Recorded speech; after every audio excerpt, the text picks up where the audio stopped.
Hello, I'm the Nostalgia Critic guy, remember it? So you don't have to. We've discussed the films of Roland Emmerich before. He's tackled a wide range of scenarios like Geek Survives Destruction, Geek Survives Destruction, Geek Survives Destruction, Geek Survives Destruction, and somehow The Patriot. Well, it goes without saying we're used to and even sick of this formula. You gotta give credit, these films knew how to market themselves. Like Independence Day showing nothing but the White House getting blown up, Godzilla showing everything but Godzilla, and Stargate simply teasing there's an ancient portal and you gotta go watch the movie to see where it goes. At least that's what they showed on TV. For some reason, the trailers gave a more detailed picture of what the movie was gonna be, but many of the TV ads, which I guess I and a lot of other people mainly saw, only showed the characters going into the Stargate. What will they find on the other side? Prepare to enter the Stargate, rated PG-13. This led a lot of people, including myself, getting wrapped up in the hype and ultimately being let down when I couldn't live up to it. And while I always hate admitting this, I don't know if I was right or not.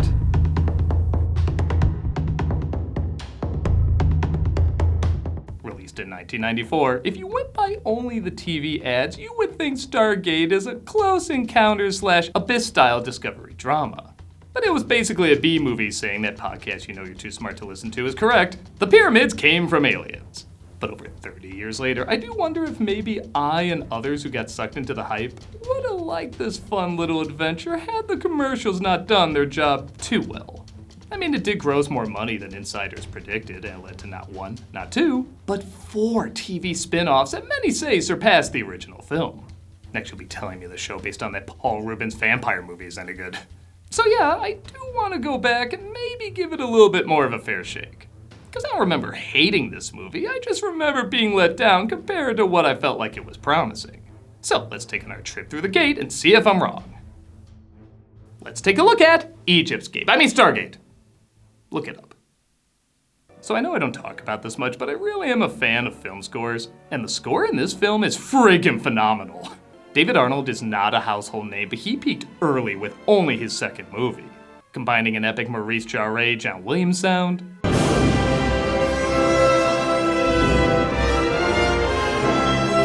with an intense and even creepy Danny Elfman Hans Zimmer vibe.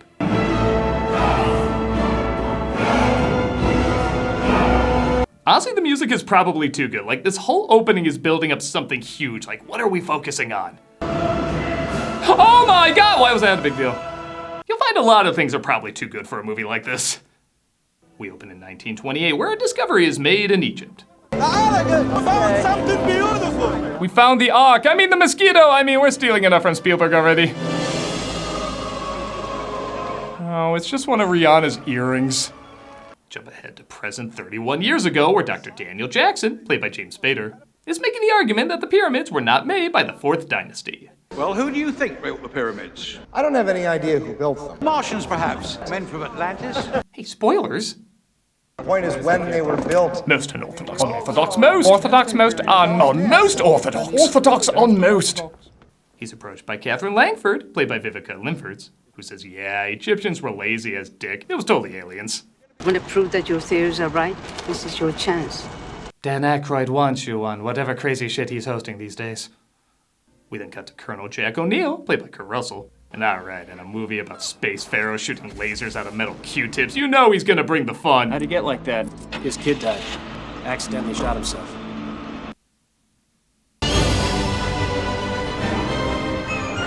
Boy, that was a tone shift. Now, to be fair, this does come back into play at the end, where he reveals he wasn't planning on coming back, as he has nothing to come back to. But every time I see this movie, I always forget this scene is in it, because it's referenced so little. I don't know how much it makes sense for a goofy space adventure to suddenly have... Children die, this happens. Meanwhile, Daniel is brought to translate an ancient relic and introduce you to one of many character actors that all throughout the 90s you'll say, oh, that guy. Excuse me. Who the hell translated this? I did. It makes sense if you speak part dolphin.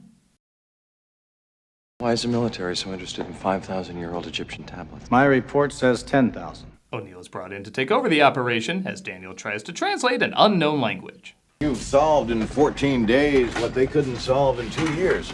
These figures, translated, were Star constellations. I will say, as the Emmerich archetypes go, this one probably handles them the best. Despite being written in his usual cartoons trying to sound adult style. A little pyramid with two funny, neat little guys and funny little line coming out the top. I just wanted to see if I could get away with drawing dick and balls in front of a general. The actors do a good job making them seem likably believable, even for such a far-fetched plot. That symbol isn't anywhere on the device. All right, well, what device? Show him. They finally decide to show him exactly what he's translating, a device that apparently might be a gateway to another world. Two figures on either side with the sun directly above it. He shows him the missing symbol. Wait, they didn't recognize that after studying it for so long? Anyway, it seems they now have the finished combination, resulting in... Okay, wait. I know I just brought this up, but how long were they working on this? They couldn't solve in 2 years. 2 years, and they couldn't just go through every possible combination order? I mean, yeah, there's a lot of symbols, it would take a while, but 2 years? That's like saying scientists studied this ancient device for decades. We'll never figure out how to get one side, one color. It activates the hot tub time machine, but when a probe disappears and only sends a picture of another gate on the other side, the question remains, what is on the other side? Once on the other side, we'd have to decipher the markings on their gate. Dial home. Well, I could do that. Are you sure? Positive. Daniel says he's positive he can get everyone home using the other Stargate, so they send in the military in case they need to whoop E.T.'s ass. They enter the Stargate through a pretty cool effect that's actually not CG. The actors just stuck their heads in water. That's kind of clever. And they're teleported to the other side where Daniel is vindicated.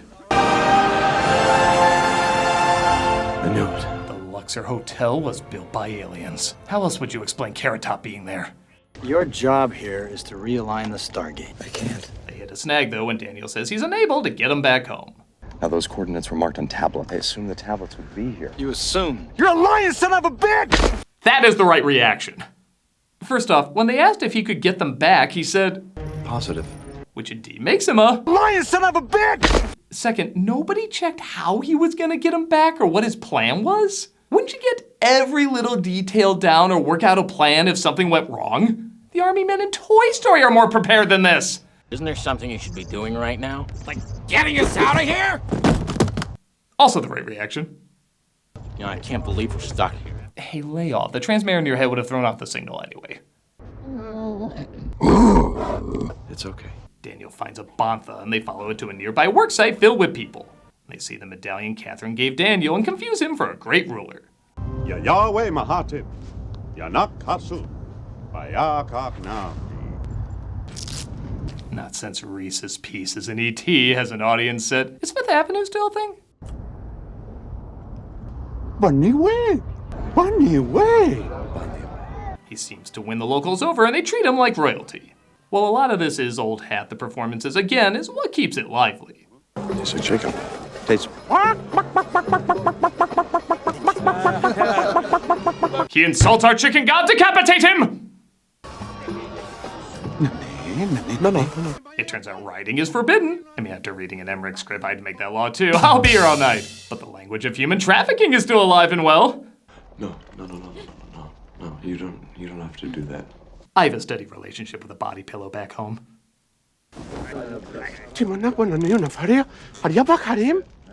Alright, so funny story. I wasn't completely satisfied with that joke, so I called up my brother to see if he could come up with something better, and he literally just texted me a bunch of options, so here's the best ones.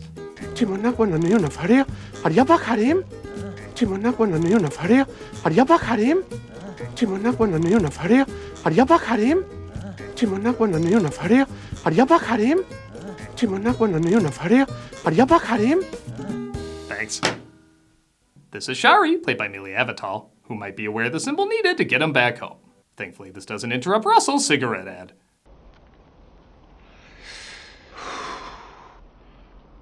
American Stargate. We're not using Flintstones, but we are using Santa Claus.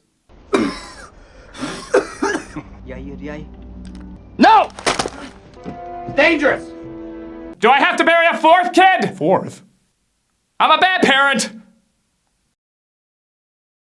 Jack can't find Daniel, so he tries asking the natives, who aren't much help.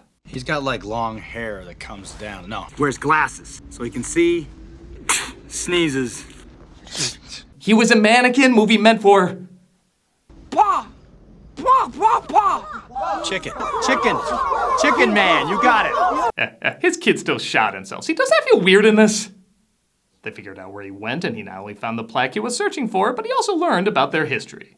A traveler from distant stars escaped from a dying world looking for a way to extend his own life. Actually, it reads all characters appearing in this work are fictional. Any resemblance to a coherent plot is purely coincidental. He realized within a human body he had a chance for a new life. He says an alien named Rob possessed the body of a boy and convinced the villagers that he was their god, forcing them to mine for a mineral that gives him eternal life. He used the Stargate back on Earth for uprising, and the Stargate was buried there. Fearful of a rebellion here, Ra outlawed reading and writing. Cool. What's Earth's reason for forgetting? Well, dinosaurs started eating the survivors, and then Vampire Jesus arrived. What the hell am I listening to? The seventh symbol is worn off the plaque, though, and things get worse when they realize back at the Stargate they have company that teleport via onion rings. Oh my god, he's kind of adorable!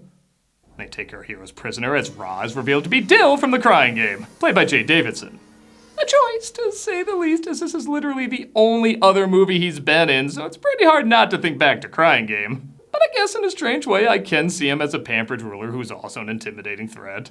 Also, say, I am Shazam! No!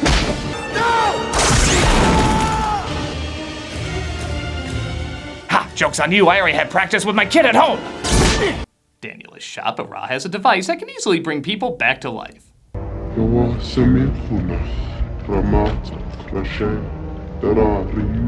So our healthcare system really is... Oh yeah, complete sham. You can take 2 pills and cure death literally in a heartbeat.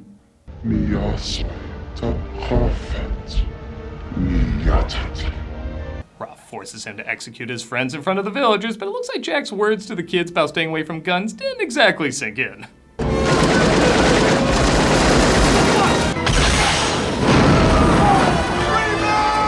Oh no, not... Yeah, maybe not all the actors left a big impression. It looks like Jack, though, has a big secret. Why don't you tell him about the bomb? Oh, come on, that's over 20 years from now. Jack admits if he found any signs of danger, he was ordered to blow up the Stargate. Except now Ra is the one who has the weapon and doesn't seem to be very nice.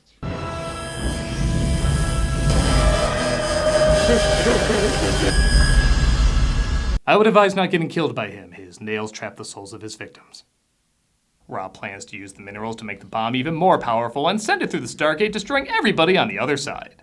Oh, and I guess these two are an I am now?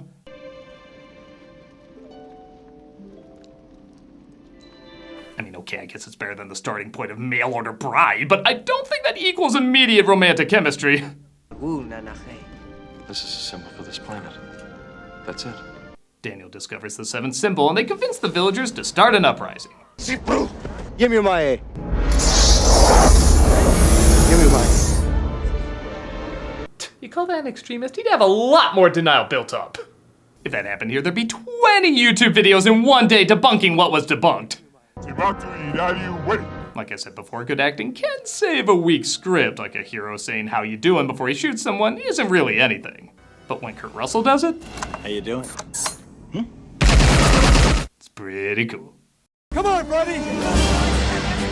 The battle is on as the villagers rise up while Jack and Daniel try to sneak in to stop the bomb. Or set it off.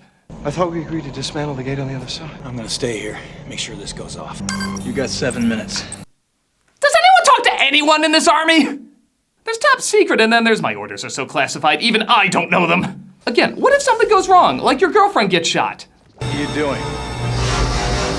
Jackson, wait for me. Sorry, I like chicks. I have to bring her back to life. Yes, it's endangering all of humanity. I've only known her for a few days, but in a geek's love life, that's like 20 years. Oh, they're using Roger Ebert's quote. And yeah, okay, this line's not bad. Give my regards to King Tut, asshole. Though I would have given extra credit if he sung the King Tut song. We get a pretty fun death scene out of this. Double pretty cool. As Ra's defeated and takes off. Jack's unable to turn the bomb off because this is an army of idiots, but it does lead to a pretty clever workaround. guess I could just push a button to send it back, but I gotta do this weird alien effect for some reason. Who cares? This music's awesome! They rip off the explosion from Star Trek VI, somehow the kids give a more authentic salute than the Colonel. This is one of the top 5 worst militaries in movies. I think the other 4 are also Emmerich films. And Jack has become enough of a hero that he's finally atoned for the death of his son. How many kids were on that ship when it blew up? I always knew you'd get us back. Yeah, right. Our heroes end up going home, but Daniel stays behind. You sure you want to do this? Yes, I'm sure. I give them a week before they start thinking I'm their god. They already have a shrine to the 5th Avenue bar. They've replayed the same footage from before. Oh, come on, you couldn't even flip the image when going back. And the movie ends. And that was Stargate. I guess for a movie about intergalactic pharaohs, it probably goes without saying, you should probably turn your brain off. If you do, I guess it's not that bad. Yes, a film can be insultingly stupid, and at times this one is, but it gets the feel of a lighthearted action flick down pretty well. Nobody's really overacting or being too goofy. They're taking the material seriously, which in some respects does make it a little funnier. But it also captures a playful sense of wonder and adventure. It's pretty well paced, the performances do make you care about the people enough, and small touches like the music effect and occasional creative moments do make it fine.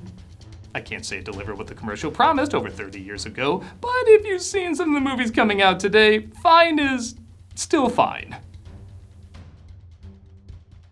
I'm a Nostalgia Critic guy, remember, so you don't have to.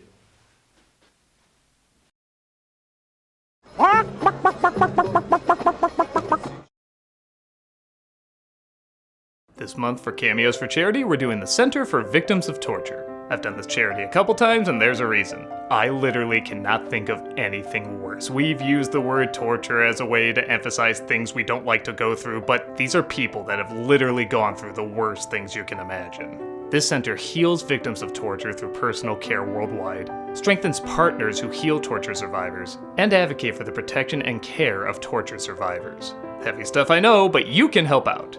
If you want a cameo of me saying happy birthday or good luck or whatever, click on the link below and be giving to a good cause. If you're like, nah, you suck, consider checking out this charity anyway.